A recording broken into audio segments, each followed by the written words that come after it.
Hello, everyone. I just want to say welcome, and we're all so excited that you could be here for our first webinar this semester. My name is Addison, and I'm going to be going over our agenda as well as helping out with this online platform. So we will begin with our host, Tarek Maassarani, introducing our guest speaker. After the presentation, there will be time for questions and answers, which will be moderated by our host. After the Q&A portion has concluded, I will share a few announcements related to the Zehr Institute and the Center for Justice and Peace Building, and then the webinar will be closed out with remarks provided by Tarek. We hope you're all able to stay until the end, but if you can't, there will be a recording of this webinar posted on the Zehr Institute's website and YouTube channel by early next week if you'd like to watch it again or share it with others. Just a brief disclaimer, we do have a secure platform, but in case of disruption, do not attempt to exit. Instead, close your laptop or turn off your device immediately. If this happens, we will resume the webinar again after 10 minutes. For today's webinar, for our Q&A portion, viewers can send questions through the comments. Our host will be facilitating the comments and the Q&A portion after the presentation. If you're having a technical issue, please feel free to message me through the private chat or using the comments if that feels easier to you. Again, please use the chat to send questions during the Q&A portion of the presentation.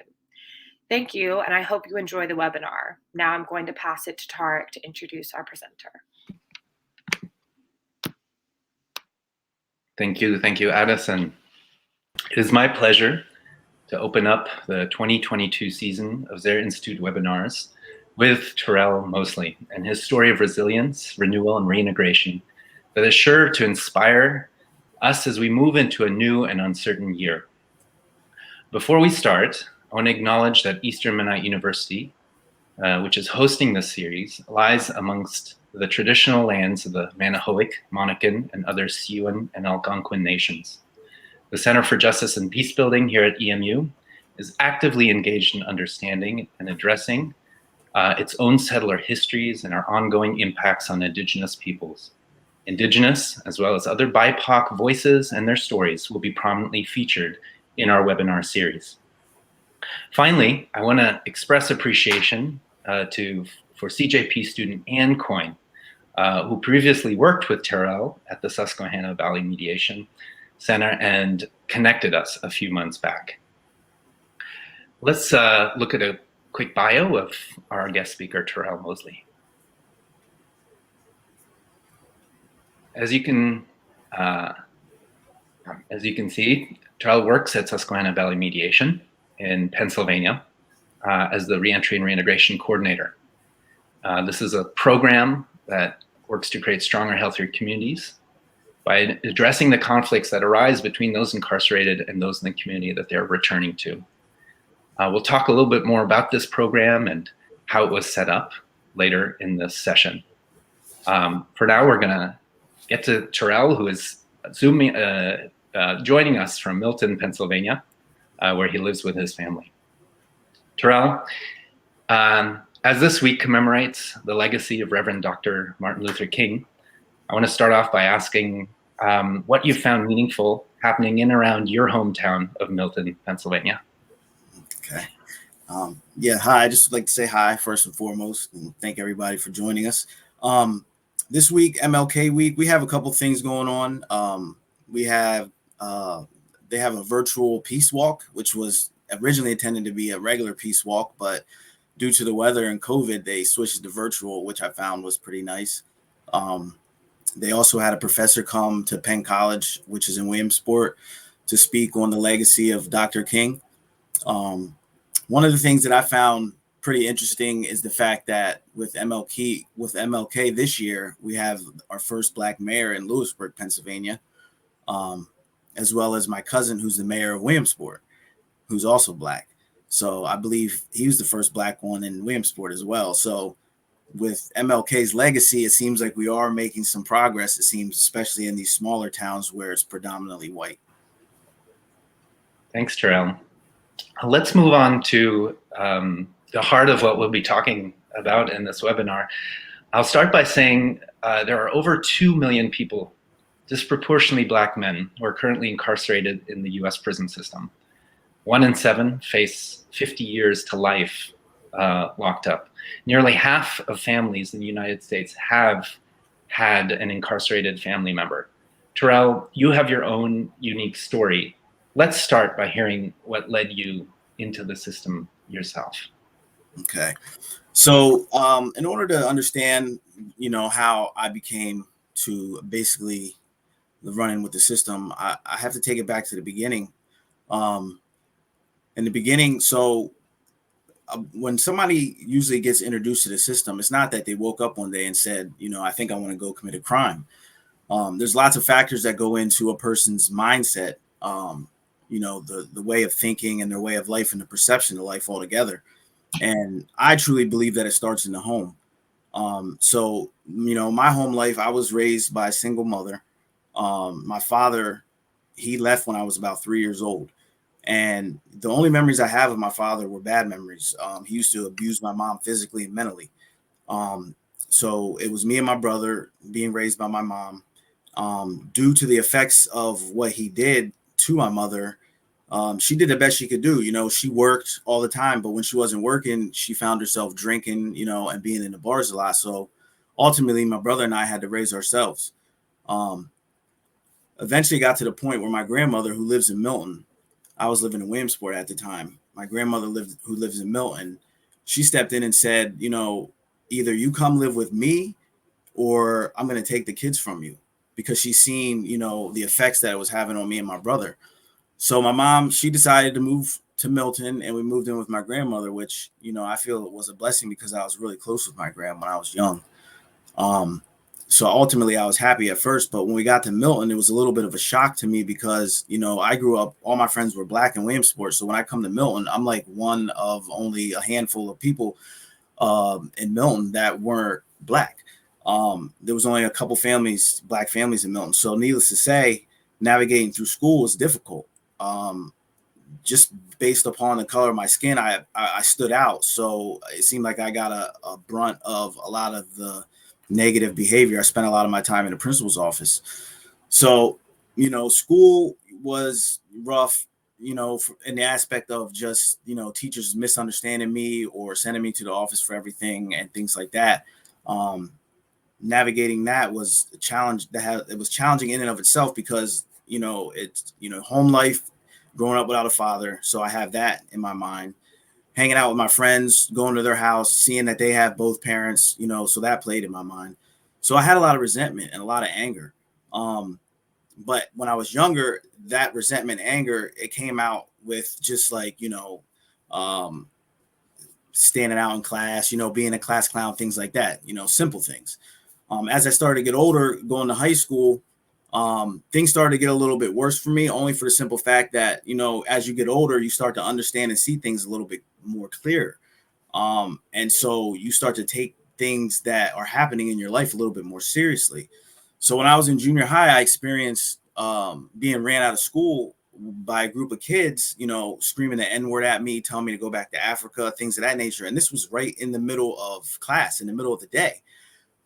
Teachers did nothing about it, got ran right out of school. So that had a real negative effect on me because it seemed like, I was into sports, I played sports and things like that. It seemed like the school was only really for me when I was performing on the basketball court or the football field. So much so that once I got to high school, I said, you know what, I'm not going to do this no more because I felt like I was just being used. The principal at the high school, he used to try to influence me to quit. I'd come to school, he'd be like, why don't you just pack up your things and just go home and just, not come back, things like that. So it baffled me, but in the back of my mind, I was thinking, yeah, I'd love to do that. You know what I mean? But my mom, she really wanted me to graduate. High school is when I had my first run-in with the law. One of my so-called friends, this was around the time of the Columbine school shootings.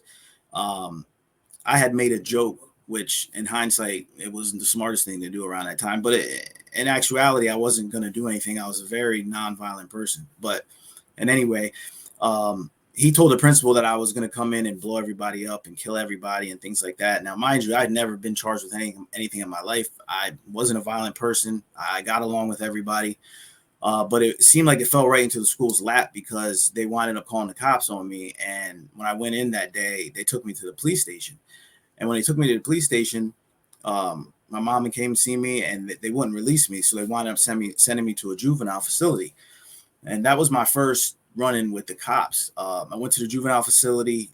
At the time, my uncle, who was a DA in Williamsport, he came to see me and he said, "I'm going to get you out Monday," which he did. He got me out Monday. We went in front of the judge, and I had a lawyer. The lawyer, presented my case. They threw it out. So I thought everything was good. Go back to school. They threw out what they, called the cops on me for in the first place. Well, that wasn't good enough. The principal said, "Okay, well, if we can't expel him on that ground, then I want to expel him on this ground," which was all the referrals that I had being sent to the principal's office. So it made me feel like they just didn't want me there. So they expelled me. I wound up getting homeschooled. I finished doing homeschooling, and I really didn't want to go back to school. My mom, she just said, "I really want you to get your diploma. That's the one thing that I want you and your brother to do," which my older brother, he did graduate. And so I did go back and I got my diploma. After graduating high school, I had my first two children, my son and my daughter. And that following summer, that's when my whole life pretty much got changed upside down in the blink of an eye. I was accused of major offenses by a female.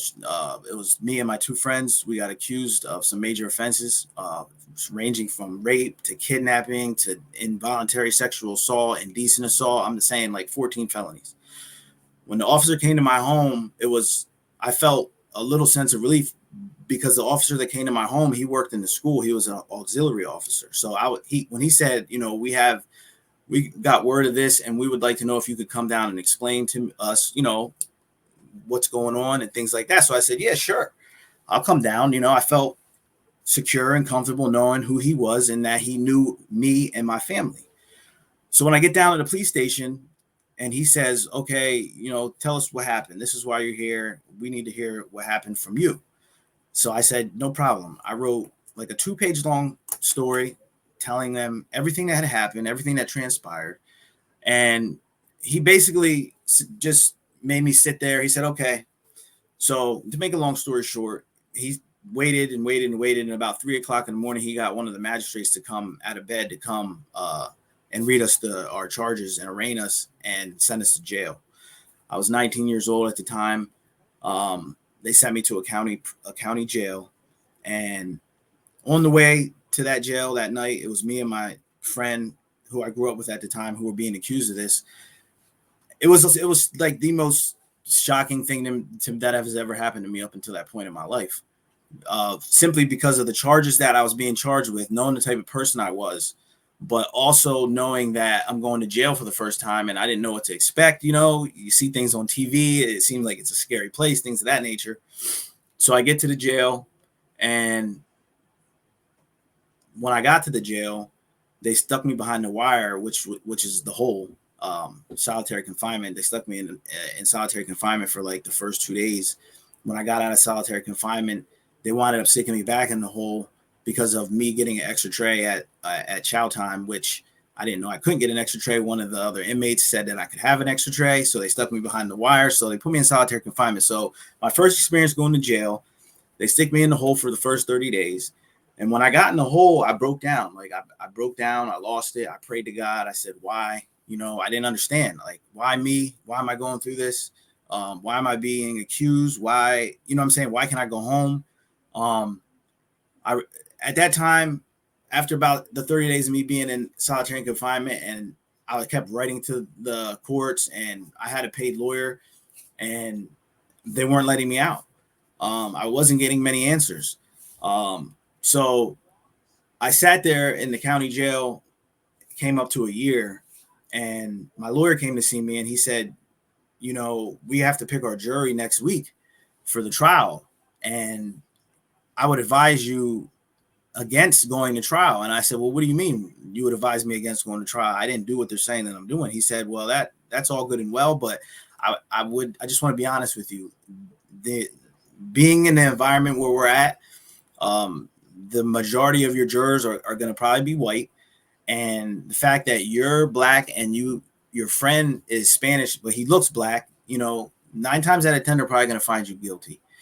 And he said, but he said, they're offering you a plea agreement. If you plead guilty to the lesser charge of indecent assault, you'll be able to go home tomorrow. You'll be able to go home and be with your kids, things like that. So I said, well, I'm torn because I know I didn't do it, but then I've been sitting here for a year away from my family, away from my kids. Can I think about it? So I went back to the cell. I talked to my friends. I'm like, what should I do? What should I do? They told me to fight it. Some of my friends told me to fight it. Some of my friends said, I'd understand if you did take the plea. All in all, I took the plea because the way that my lawyer framed it, he said, oh, it's just an indecent assault charge. You can get that from, touching a girl's butt that doesn't want to be touched. It's not going to affect anything in your life as far as jobs. You're not going to be on Megan's Law, X, Y, Z. So I took the plea. When I look back on it, knowing what I know now, I wouldn't have took the plea. I would have fought it regardless because upon being released, it did something to me psychologically. Number one, being in jail for that year did something to me psychologically. I had what is known as culture shock, which culture shock is like when you're confined for such a long period of time and then you get released back into society, everything around you is moving differently. People are different. Things have transpired that you had no recollection and knowledge of, and it's detrimental to your psyche. Not only is it detrimental to your psyche, but it does something to you emotionally and spiritually. So it took a while for me to kind of get back to normal. I broke down. I had got a job right away, and I had to quit the job because every time I went to work, like I'd break down and I'd go to the nurse, and the nurses would be like, you should just go home. I just couldn't take it. And not only that, but also just knowing that I live in a small town and everybody gossips and, everybody talks about everybody. And I knew those who knew me knew that I wasn't capable of doing something like that. But still, when you have that over your shoulder, you were charged with rape and kidnapping, this and that. It's just a lot to take in as a 19-year-old, coupled with being raised the way I was raised, not having a father. It was a lot. So that was my experience with jail.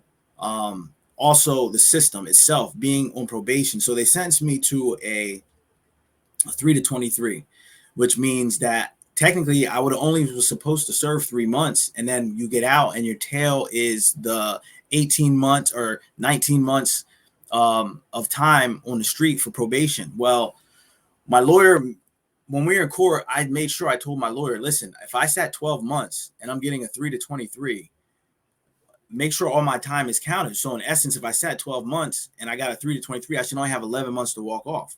So he said that in court. The judge, the stenographer, everybody recorded it.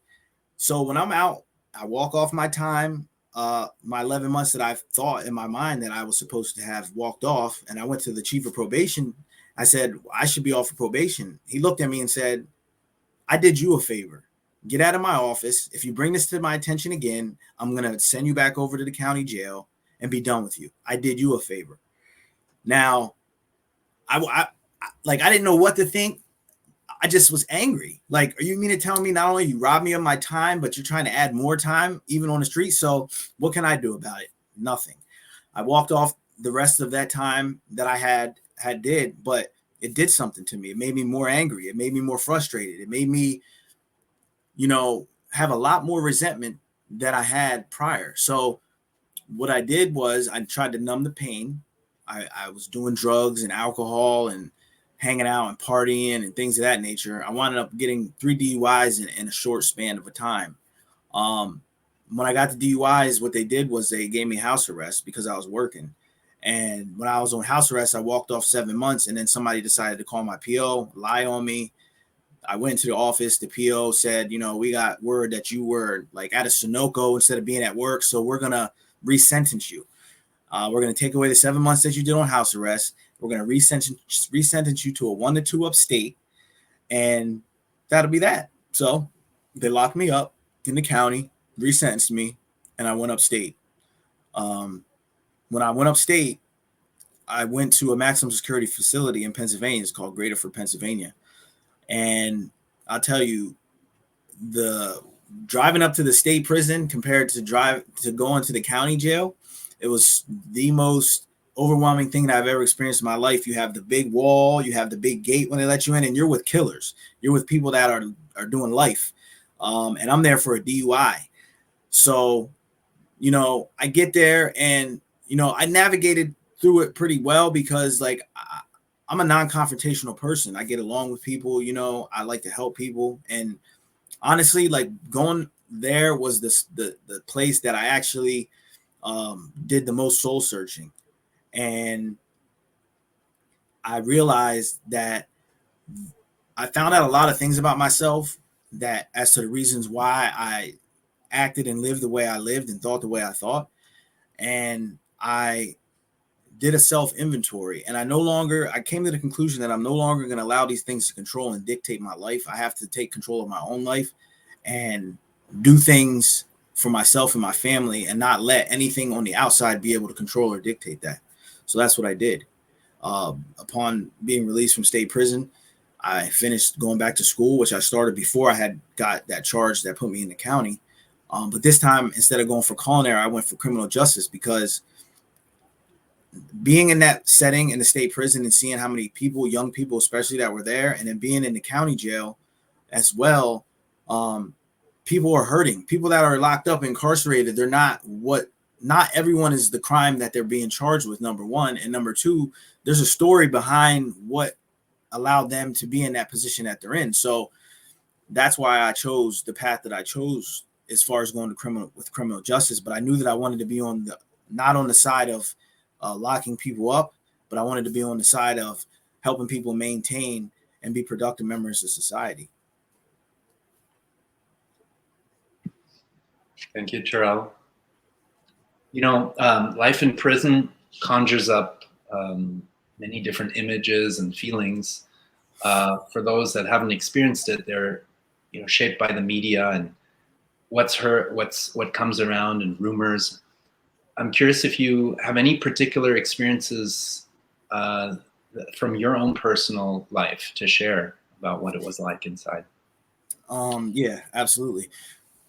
It's not like the movies at all. It's a place where you basically go and you're a caged animal. It's different, especially like when I went to jail when I was 19 years old. When you go into jail and you go into prison, it's a different world. It's a world inside the world, the outside world. There's different rules. There's different expectations. There's a pecking order. You know what I'm saying? Like when you're out in society, like you have your boss and you have your authority that you have to follow. Well, when you're in prison, your boss is, some 6'5", 300-pound dude with tattoos all over his face who basically runs the jail.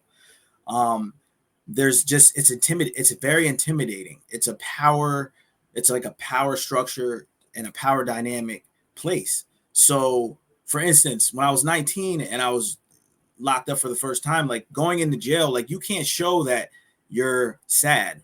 You know what I'm saying? When I cried at night in my cell alone, or when my cellie was sleeping, because you can't show weakness. If they see that you are weak in any type of way, then they'll try to exploit you for that. There's a lot of violence in jail. There's a lot of drugs in jail.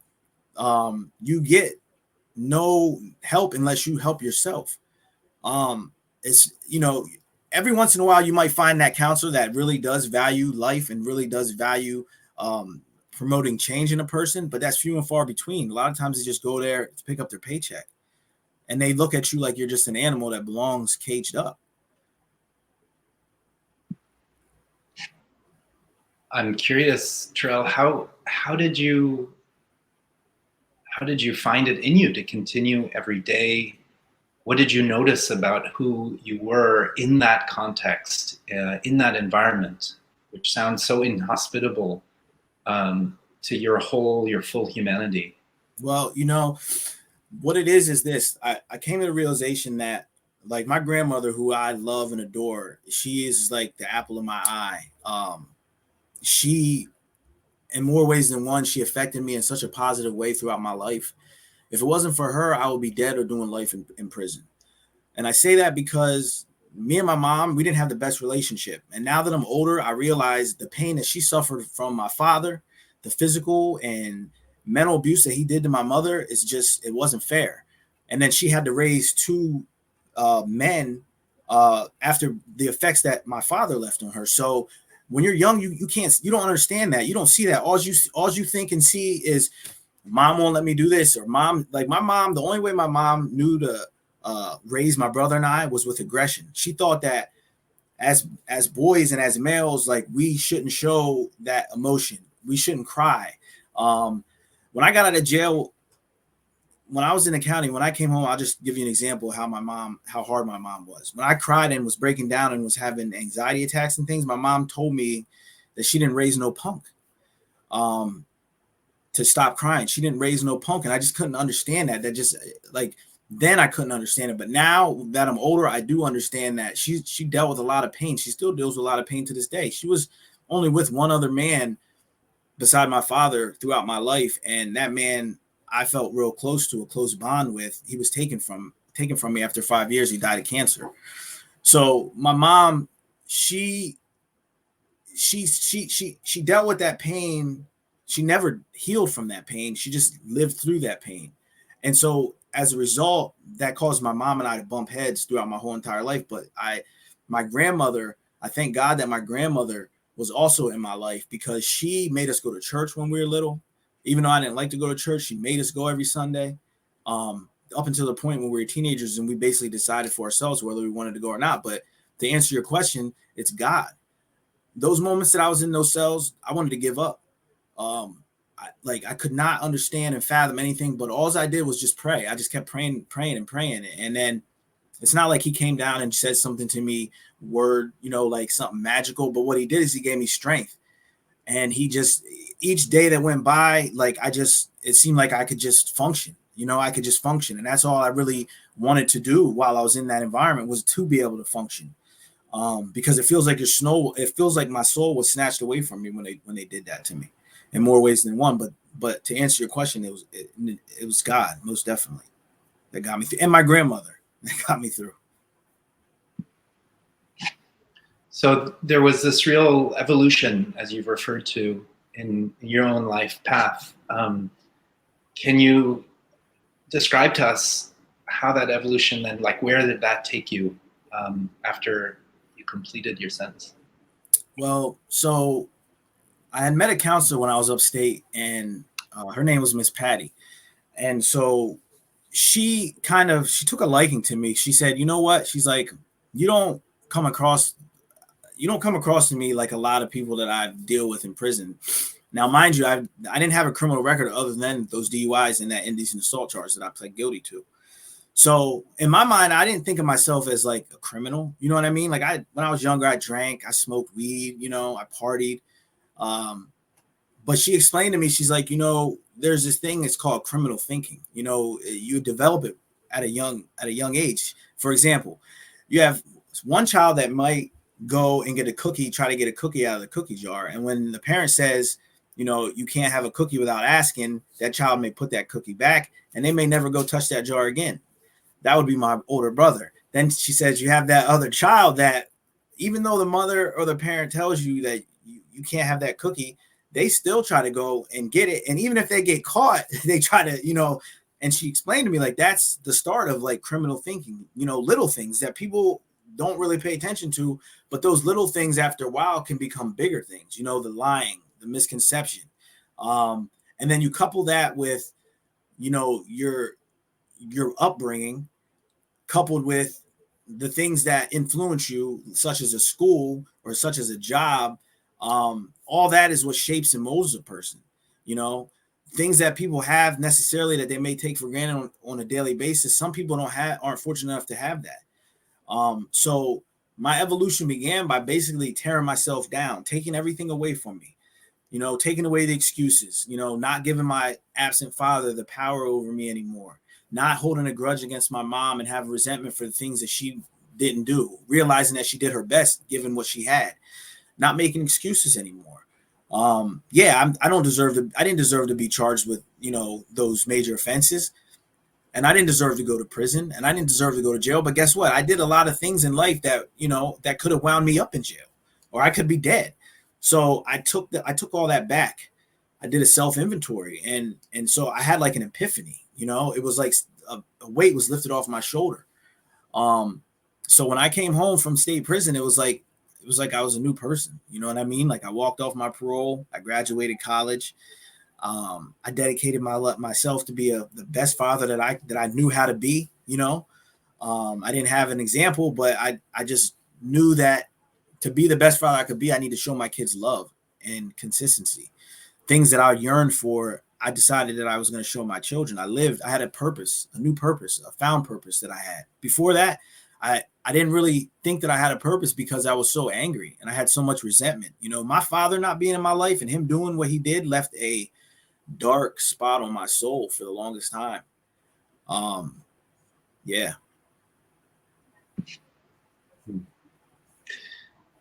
Terrell, it sounds to me like you took in not a particularly structured way, but you took your own restorative process of finding accountability, both in the sense that you looked at your own life very openly, vulnerably, and looked at the pain that you were carrying and really wrestled with it.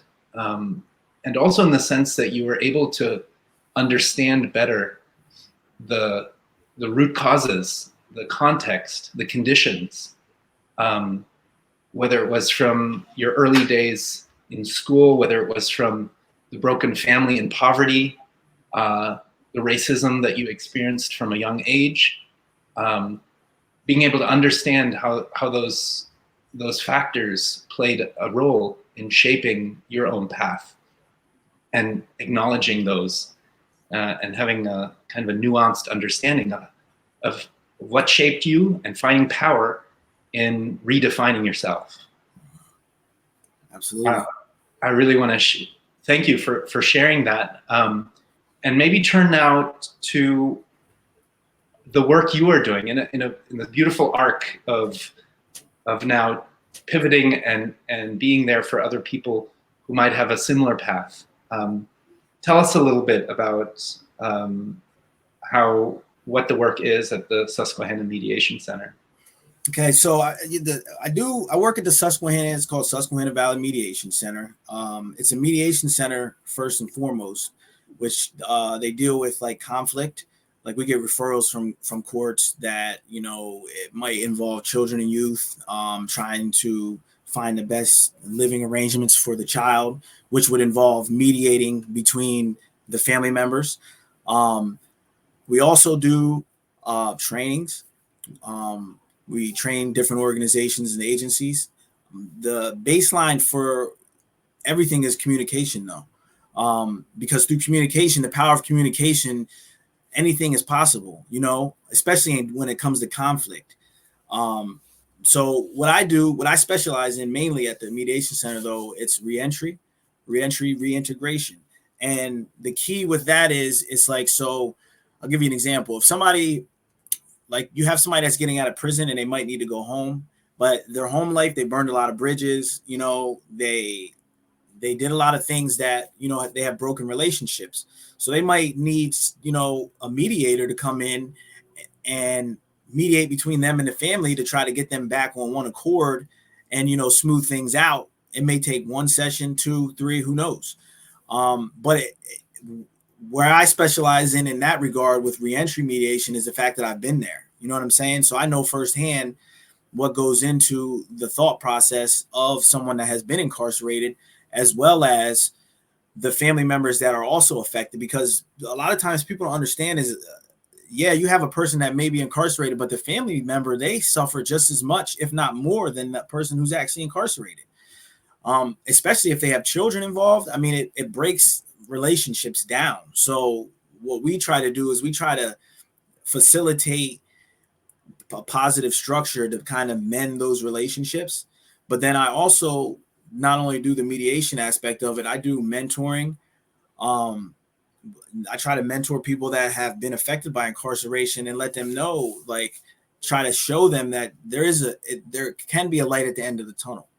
I'm living proof of that. You know what I'm saying? I try to help them get control of their circumstance rather than have their circumstance control them.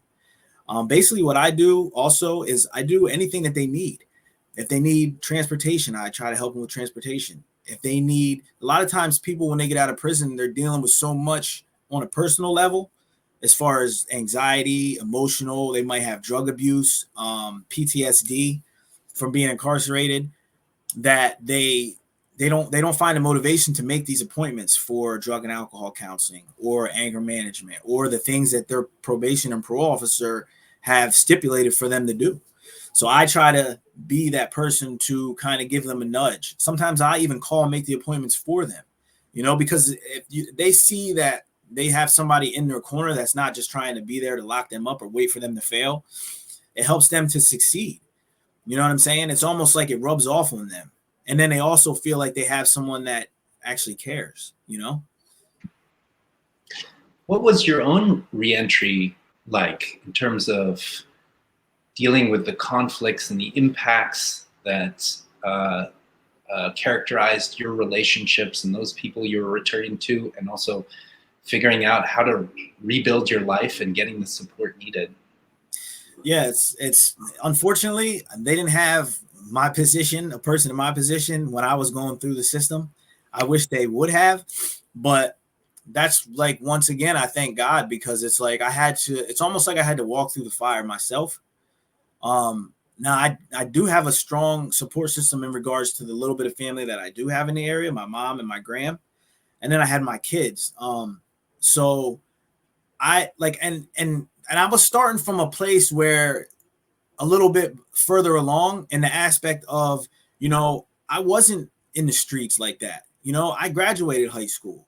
You know what I'm saying? I worked jobs from the time that I had my children when I was 19. I attempted to go to college out of high school.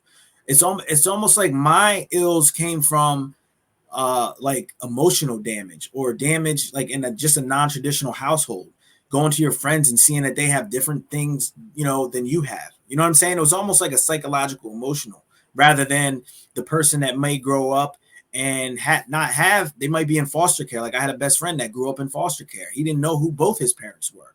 You know what I'm saying? So some people's pasts are a lot harder and a lot different. But to answer your question, like they didn't really pay attention to reentry services back then, 10 years ago, like they're doing now, because it's so important.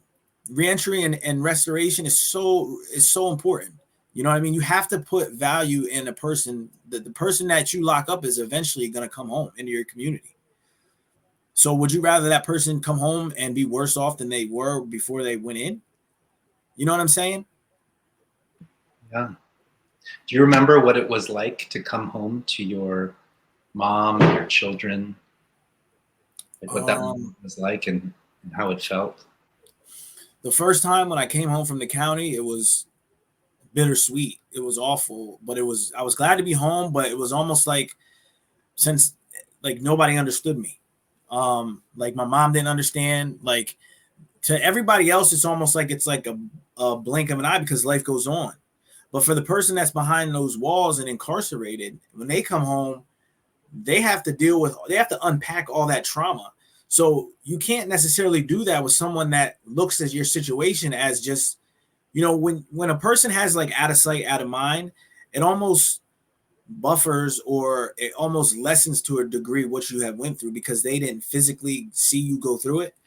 So that's where people that were incarcerated, that's why it's important for them to have someone like myself who's been through it, because like I can attest to the things that they talk about. You know what I mean? I can look at them in a way and say and feel that pain that they're talking about. You know what I'm saying? Not to say that someone who hasn't been through it themselves can't feel, but it takes empathy, and it was hard because my mom never taught me empathy. I had to learn love and empathy through my grandmother. My mom was hardened by my father. You know what I'm saying? The pain and resentment that my mom still deals with to this day that my father left behind is something that I'll give you an example. It feels uncomfortable or almost weird when my mom tells me she loves me right now. You know what I'm saying? Whereas my gram, she tells me she loves me and I tell her I love her. We've been doing it since I was a little kid. Yeah, and I started off these line of questions by noting that almost half of all families in the U.S. have had someone incarcerated, and there might not be a real understanding if you're not one of those families of the impacts of having a loved one locked up. the emotional impact, the loss, but possibly also the resentment and pain that comes up from being left or from experiencing what, was the reason for being incarcerated. And so I'm hearing how important it is to support people who are coming and reintegrating, because those people who you would want them to support there are also having to do their own processing and are also carrying their own loss and pain of having their family member locked up. And this is some of the things you're able to provide, particularly because you've experienced it yourself. Mm-hmm. I'm curious if you'd let us know, just how did this program develop? It wasn't there when you came out, and then we find now you're coordinating for the program. So what happened for that to emerge? Well, I think what happened, like, it's almost, I look at everything in a spiritual way. You know what I mean? Like, I almost feel like for the longest time, my mom would always tell me, like, you didn't go to college for no reason, keep your head up. Cause I was getting discouraged by me going to school and not being able to fulfill my job. You know what I'm saying? In this area for criminal justice. It took a long time for me to be able to get my foot in the door in this field, but I thank God for Susan Jordan, who's my boss. We got linked up through a mutual friend who I used to work with, who is, I also do part-time work for the Pennsylvania Institutional Law Project. I don't know if you ever heard of that, the Lewisburg Prison Project, but, she's a paralegal over there. So she knew Susan, and, Susan, she had a vision for wanting to provide these services, but she just didn't know, like, how she wanted to go about it or what areas that she wanted to put the most attention to. So we got linked up and connected. And so we spoke about, she asked me, like, my thoughts on everything when it pertains to reentry and what I feel as though we should be doing to help those who are incarcerated or impacted by incarceration. And so she wanted to talk to more people who have been through that themselves. So that's where she came up with this, like, roundtable discussion of formerly incarcerated individuals, as well as service providers, parole and probation officers, even speaking with DAs and judges, just to kind of get a aspect from all angles on that topic in and of itself of reentry. And so after we had these discussions, that's when we decided to formulate this program of reentry, and she put me at the head of it. Now, I think it might be important to note for the audience that there is a similar program in Maryland called the Community Mediation, that the Community Mediation Maryland organization runs. And they had a study that was done in 2014 to look at what is the, what are the effects of this kind of reentry mediation that you provide. And they found that with just 1 2-hour reentry mediation session that they would have between the returning citizen and a family member or whoever else they've identified as being in conflict with, there was a 10% decrease in the likelihood of recidivizing, of returning, reincarceration, let's say. And that was, with each additional session, that was decreased by another 7%. And this was done through a social science research study. Can you tell us what kind of successes have you seen? Maybe you have a particular story that stands out for you? Yeah, I do actually. I'm not going to mention like names, but I'll give you an example.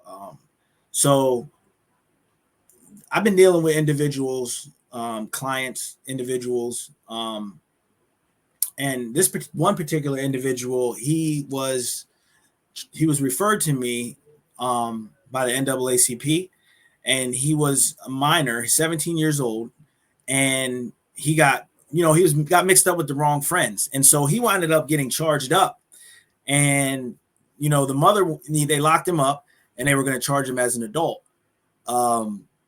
Now, he's never been in trouble before with the law. You know what I'm saying? It's just that he ran in with the wrong crowd, and he got charged with some major charges. So they wanted to charge him as an adult. So he sat in jail. And when he got out on bail, and I've been working with him since he's been out on bail. And he reminds me a lot of myself when I was his age. You know, he was 17 at the time that this happened. He's still 17. He's going to turn 18 this year. But I've been mentoring him and working with him, and you know, understanding a lot about his story. Like his father left him when he was really young. His mother actually left him as well, and his mother's sister took custody of him. So knowing that in and of itself, like I can understand the scope of where, like how he thinks, you know. So after doing some mentoring and mentoring meaning one-on-one sessions with him, speaking life into him, you know, hearing his thoughts, wants, needs, and desires, I went and advocated on his behalf. His lawyer asked me to advocate on his behalf at the hearing that was it was a hearing to determine whether he was going to be charged as an adult or a juvenile. And so upon going to that hearing and advocating for him, they winded up reversing the original intention to charge him as an adult, and they're going to charge him as a juvenile now. And now he can start his life and not have to be railroaded by the system. You know what I mean? And for example, this is an example of what can happen when you have these young kids that are 17, 8, 16, 17 years old who may make a mistake or may be in the wrong place at the wrong time or with the wrong crew. You're not even fully developed at that age. But yet the system wants to charge them as an adult, throw them in the system, keep them in the system for the next 10 years. You know, the type of effect that has on a person for the next 10 years of their life. They're on probation. They're reviolated because it's so easily for them to get a technical violation and throw them back in prison. Their whole life is stunted, you know, for the next 10, 15 years. Whereas if you put time and attention into a person and say, you know what, you're not your mistake. We're going to give you a little bit of leniency and try to help you understand you're wrong at the same time, your wrongs that you've done, and try to correct them, but also try to push you in the right direction. I think that approach and that effect has a lasting positive impact on our communities. Thank you, Terrell. And I'm noticing there's some questions, so we will in a few minutes pivot to questions from the audience. But before we do that, I want to ask, for those in the listeners here who are, you know, interested in possibly supporting this kind of reentry work in their own communities, what are some of the both opportunities, the potential, and also challenges that you think is important to know about? Well, I'll start with the potential and the opportunities. Now, for me personally, I feel like it's so fulfilling to be able to promote change in a human being's life, to watch a human being that's struggling with whatever they're struggling with and be that companion alongside of them to help them change or help them to overcome something. For me, it's a fulfillment of that money can't buy when you put value on a human's life. You know what I'm saying? As far as the opportunities, I mean, yeah, you can grow in a business aspect. It's something that, you know, you can grow with, you know what I'm saying? But I feel like it's more than that. I feel like it's, you know, it's you giving back something inside of you to the next person to try to help them along, help further themselves in life. As far as the setbacks and down the changes that I would love to see made more is that there is more of it in more communities. You know what I mean? Like you have the probation department, parole, you know, the judge, the DA. You have these entities that get paid off of locking you up. So that's where their loyalty is going to be. You know what I mean? Because you're providing an income for them by them putting you on probation or parole or locking you up. You know, you're a commodity. And I wish that the mindset would change. Instead of looking at people like they're a commodity, a dollar bill, if you look at them as a human being, a life, you know what I mean? Something that can be cultivated and left for their children or their neighbor, you know? It strikes me, Terrell, that your story both illustrates what has been called the school to prison pipeline, right? That set of forces and patterns that lead to a high number of young people, particularly Black and brown people who get pushed out of school and end up in the prison system. But your story also highlights the inverse, which is sort of like a prison to supporter, a prison to advocate pipeline, where you were able to take those experiences, come out, and now devote your life to supporting others in those transitions. So I want to just sort of perhaps put that idea of reversing the pipeline, in meaningful ways that actually puts those with the most relevant experiences, right, in a position where they can apply them and create not just a source of income, but like you said, a source of deep meaning for their passions. I want to highlight two projects that are similar or related to what you talked about from my own personal experiences, and then open it up to questions. I've been active in the DC community, not too far from Pennsylvania. One of the coalitions I've been working with, called the Rethink Justice Coalition, has been looking at designing a whole new approach to parole through a restorative justice lens. In DC, there is a federally controlled US Parole Commission that is responsible for parole, and that is also about to expire. And in that upcoming void, the Rethink Justice Coalition, as well as others, have been advocating for something that's locally controlled, DC-based. And the Parole Commission that the Rethink Justice Coalition has been coming up with includes both members as part of the parole entity who are themselves returning citizens, but also includes a variety of restorative justice-based features, so that folks who are working to support parolees are trained and understand the restorative justice paradigm, and there's an option for those who are returning both before, during, and after to be able to engage in restorative justice, much like the reentry mediation that you're doing, but to those that they may have harmed in the past. And then the second initiative I wanted to highlight is in partnership with the National Reentry Network for Returning Citizens, also a DC-based organization that has been working to support those who are returning home by providing intensive support circles, reintegration support circles. So using a circle process to be able to bring together the folks who are meaningfully part of returning citizens' life to come together with and create a reintegration plan where there's sort of a sense of shared ownership, shared creation, and shared accountability about this plan, this reintegration plan that doesn't have to be held with just the person or a social worker that's assigned to them, but rather can be held sort of as a community effort to support the person and all the challenges that come with reintegrating. So just a shout out to some of the other work that's happening in DC and throughout the country. Thank you, Terrell, for sharing your particular work and your story with us. At this point, let's turn to some of the questions that we have from the audience. And I think we'll start with Anne, who helped connect us in the first place. Anne writes, I'm wondering if you have any thoughts on how the context of your work, in a mostly white rural area, changes or shapes the needs of you and the people you serve. Thank you for the question, Anne.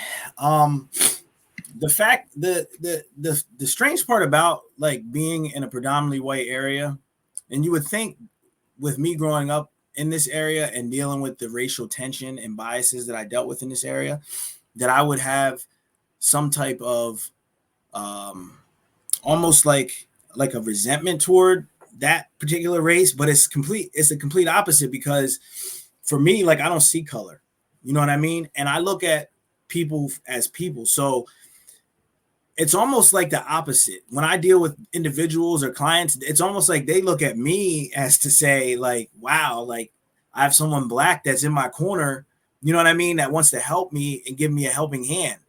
It's almost like there's in this area, there's really not a lot of people of color that are in positions of power as far as teachers, lawyers, doctors. Like you see, like you can't grow up here and see a representation of yourself if you're black or brown. It's starting to change little by little, but the majority is that which you don't see. You know what I mean? So not only is it important that I get to help people and they get to see me in the position that I am being a black person, but also it gives them an understanding of before I might be the first person that they actually had interaction with a person of color because there's so little and few in this area. And so they have this preconceived notion already, you know what I mean? And I just changed that for them. And I think that is like life-changing in and of itself. You know what I mean?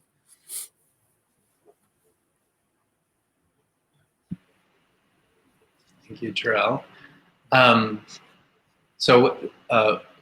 Ruth, you'd asked about a site for the Maryland study, and Anne, I hope everyone can see. If you go to the reentrymediation.org website, you'll find there's a tab there for the evaluation results, and you can read it for yourself. We welcome more questions they have it. In the meantime, I want to ask one to you, Terrell, which is looking at what's happening in this country, particularly in times of pandemic, in times of racial reckoning, since the very publicized events, our killing of George Floyd, looking at the push for reform in many aspects of the criminal system. What are some of the most exciting possibilities that you're seeing, perhaps innovations that you're coming across in your area of work?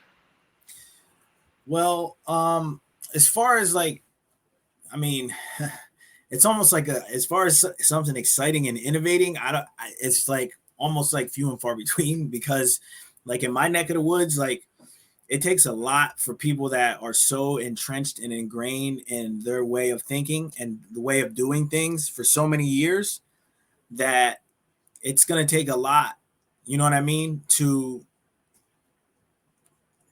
infect change in that direction as far as like the criminal side of things in the system. I feel like what we're doing right now, the work that we're doing, we're trying to create a coalition, a reentry coalition, to address a lot of these needs. And I believe that it starts there, because we have everybody in one room. Basically, you have the probation, you have the jail warden, you have people in the community from different agencies that all come together and try to come up with ways to combat the issue of incarceration, and also the value of putting that attention, instead of putting all that attention and just locking a person up, putting that attention on figuring out why it is that they got locked up. How can we change and redirect the things that are going on inside a person to help prevent them from it happening again? So that's like my hope, and my number one thing that I would love to see happen more in this area is for like the probation department to be on one accord with us in helping to deal with this issue. Thank you. So we have a question from Addison, our very own here. What is something you would say to educators who see this kind of dynamic in their schools, particularly students of color being mistreated and pushed out or run out of the schools? Well, it made me look at the teachers in a real different way when it happened to me. After the fact, when my mom went up to the school and basically screamed at the principal, and she wasn't very happy by what happened. Like, you had the teachers apologizing, basically saying like they didn't realize that it was that serious or that deep. It's almost like, because you have a majority, don't just lean with the majority. The minority are people too. And the minority want to feel just as important and just as valued as the majority. And so rather than a teacher turning a blind eye, they need to engage with those students, engage with those people that need it the most. You know what I'm saying? Because those struggles that a minorities go through, it's a lot more difficult to navigate through some of the things that they're navigating through. So rather than turning a blind eye or pretending like it doesn't exist, gravitate toward it. Even if they don't open up to you, maybe you begin the conversation. How's your home life? How do you feel? What's your perception on what's going on in our community? Ask questions, communicate. That's the advice that I would give.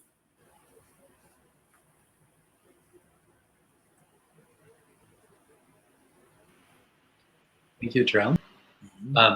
So again, encouraging anyone in the audience who has any questions for Terrell. In the meantime, I have another one for you, which is if you think about your experiences when you were incarcerated and what made a difference for you in being able to take that experience and actually use it to lift yourself up and out.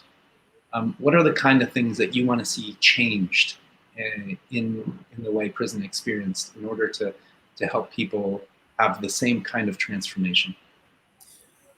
Well, like I said, in regards to the gentleman that I was working with as a juvenile, so you have that, I have that example, which is of today, modern day, 2021, experiencing the same thing that I experienced when I was 19 years old.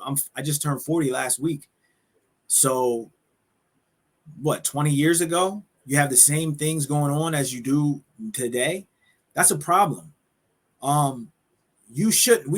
When it comes to judges and you have like juvenile or young adults going before judges, they have the ability to make or break a person's life. Basically, they have so much power in their hands. And I would love to see more empathy when it comes to judges, when it comes to DAs. Like, rather than a DA just trying to get convictions so they can keep their job and looking at people like they're just a number, start looking at people like they're humans, that they have families, that they come from broken homes, that they deal with things. You know what I'm saying? They might be growing up in poverty. They might grow up in the inner city and have to deal with both their parents being on drugs, taking care of their siblings, on top of having to go to school. You know, us as humans, we have a lot on our plates. We're not perfect. You know what I'm saying? We grow up in societies that we're dealt certain cards that we got dealt in life, and we're trying to do the best we can. There's no instruction manual when it comes to, you know, living life, especially when you have different obstacles thrown your way that you're thrusted into. And then you go in front of a judge and he looks at you and all he sees is the crime that you're charged with, and that's what he's basing his judgment off of. I think judges should be mandatory for them to have to open the chapters of a person's life and see like what has made that person get to the spot that they're at to commit the crime or to be in a situation that they're surrounded by the crime, you know, instead of it being just black and white.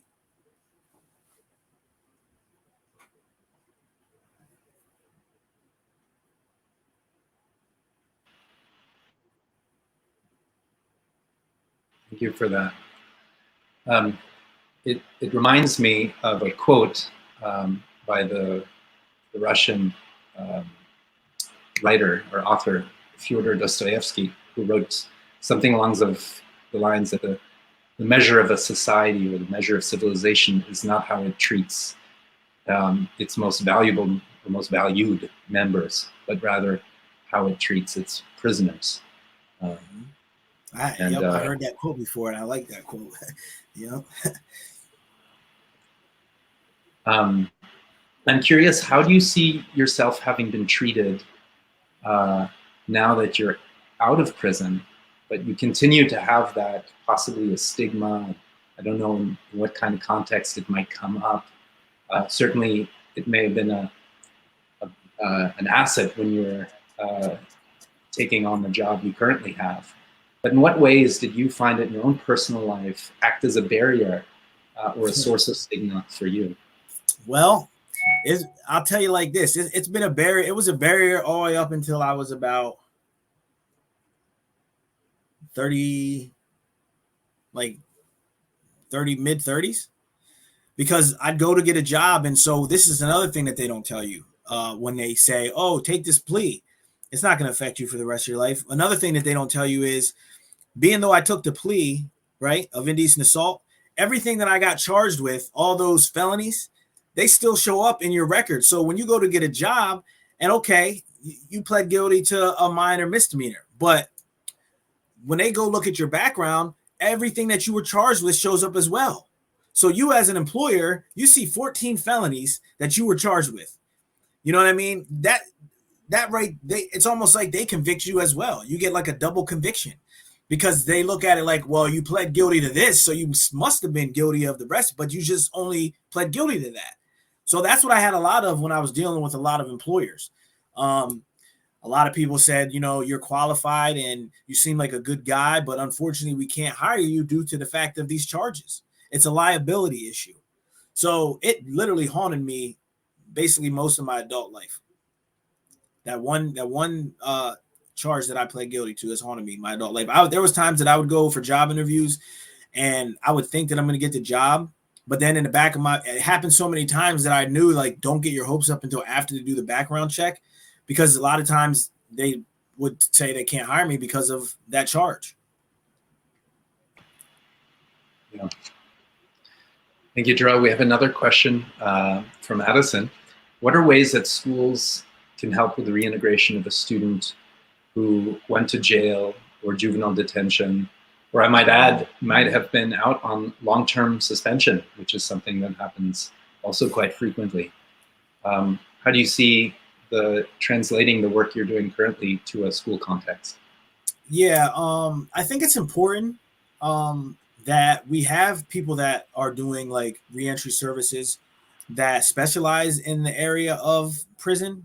Not just like in schools, you have guidance counselors, you know what I mean? But like, if you have someone that, you know, specializes in this area, that can speak to and understand like all the dynamics that go along with it, I feel like that student will probably have a better, like, acknowledge it more so than just somebody that's at the school already, because they're just going to be like, oh, you're just doing your job, or you know what I mean?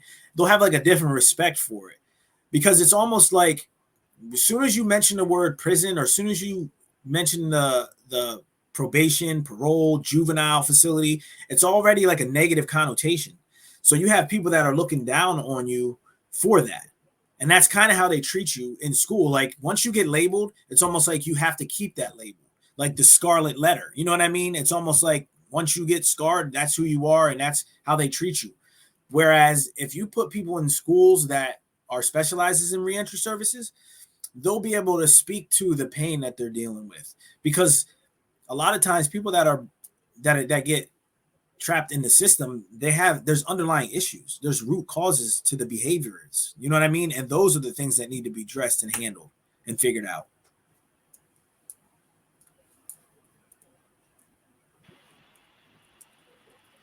Thank you, Terrell. I'm curious if you, on this same theme about schools, I'm curious if you were to go back to your school, perhaps your old teachers, principal, those who didn't provide the kind of support you're talking about and understanding you're talking about, what would you want to tell them? Well, honestly, like, since I live in such a small town, I run into the same vice principal that used to try to encourage me to quit. And just the look on his face is priceless. And it says it all, because, you know, they expected me to give up, fold under pressure. And I didn't do that. It's almost like they didn't give me a clear path to success, but they did the complete opposite. So, you know, I'm not a person that, you know, believes in revenge, but it does feel nice to see when they see me and they see that I'm doing well, thriving, raising my kids, being a good father. That it's a good feeling. You know what I mean? It's such a good feeling, because I know where I was at, I know where they expected me to be, and I know where I'm at today. You know what I mean? And it's all about overcoming things in life. All of us. It's just the only difference is that some people are more equipped, have more tools at their disposal than others. That's all. You know what I mean? Yeah.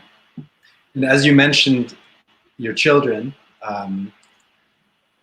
who I know are a very important part of your life.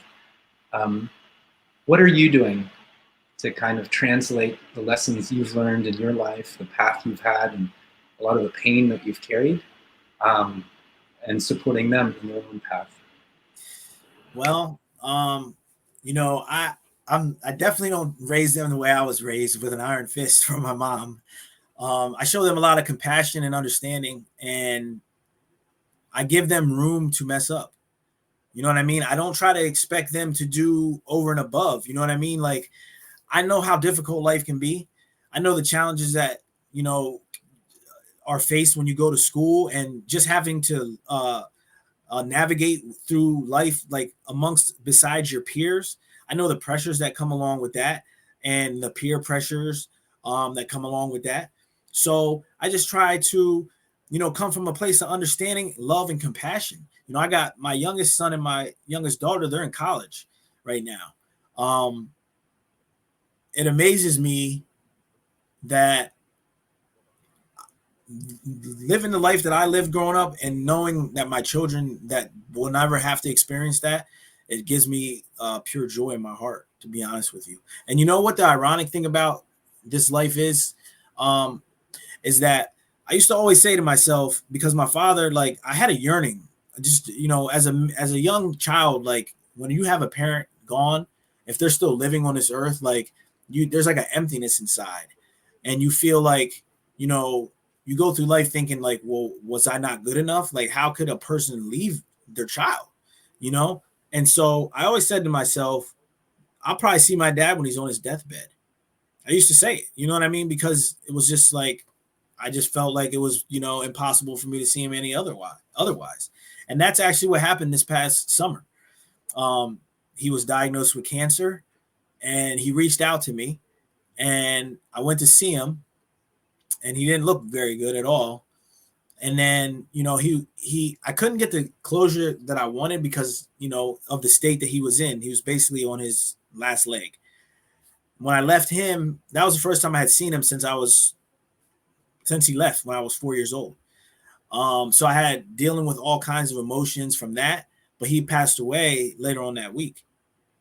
It was almost like a chapter was closed. That chapter was closed.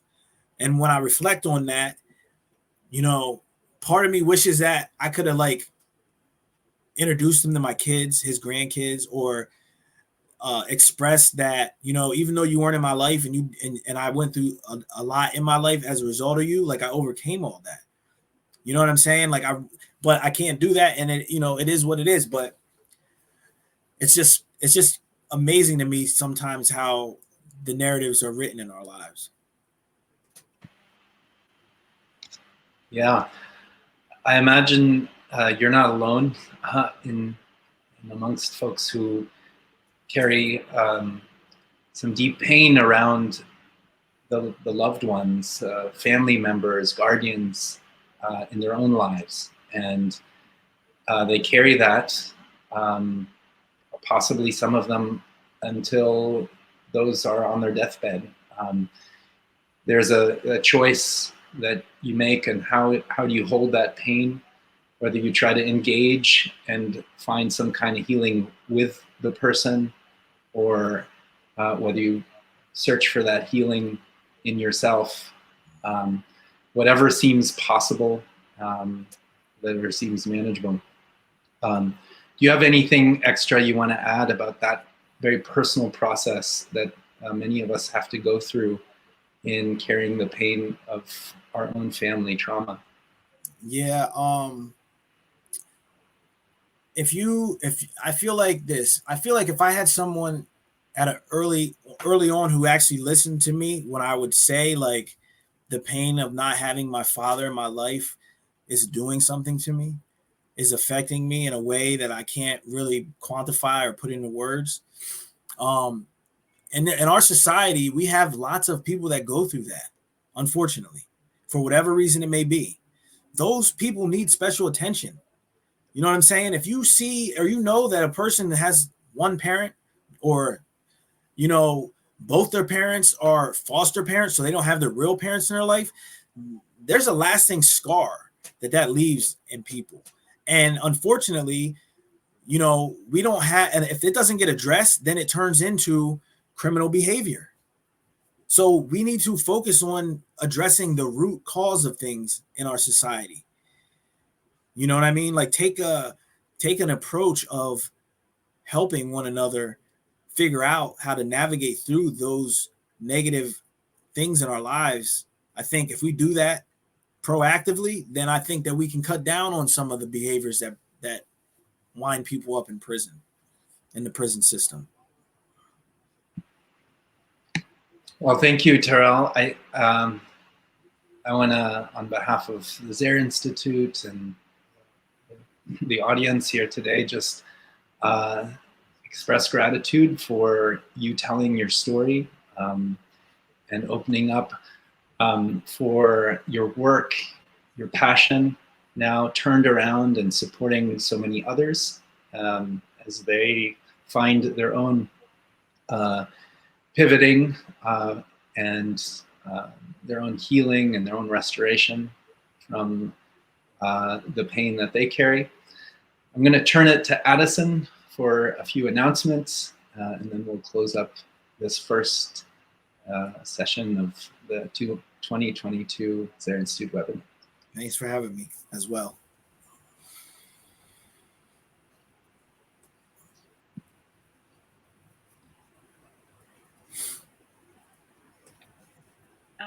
Hello. I can't. Patience, are you going to put the slide up? Awesome. So I personally just want to thank you, Terrell, for being vulnerable and courageous and sharing your story and your wisdom with all of us.